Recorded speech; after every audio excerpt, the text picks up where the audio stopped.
Welcome to our channel. Today we how to set up Logitech G Hub quick fix step by step clearly.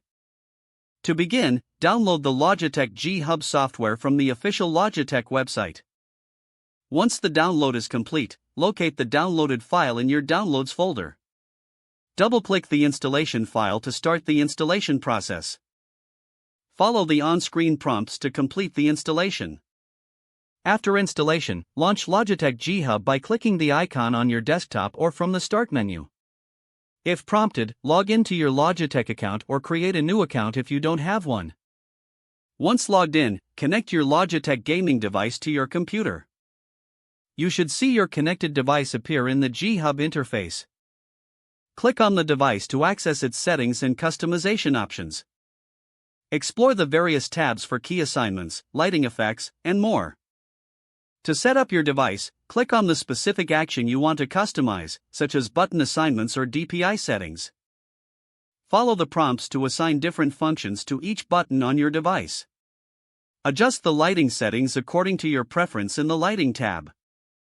If you encounter any issues, check for software updates within the G Hub interface. To troubleshoot, consider restarting your computer and reconnecting your device. If problems persist, visit the Logitech support website for further assistance. Your Logitech G Hub should now be fully set up and tailored to your needs. Enjoy your enhanced gaming experience with your customized device settings. If the page does not load, refresh the browser or try again in a private or incognito window. Make sure you are using the correct email address, then retype it carefully to avoid small typos. If your password is not accepted, use the reset option and create a new strong password you can remember.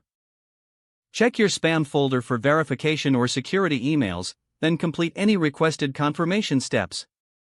Enable two-factor authentication if available to improve account security and reduce unauthorized access risk. After signing in, review your profile details so your contact information and settings are accurate and current. If you see an error message, note it down and try again after restarting your device and internet connection. Log out when you finish, especially on shared devices, to keep your account and payment information secure.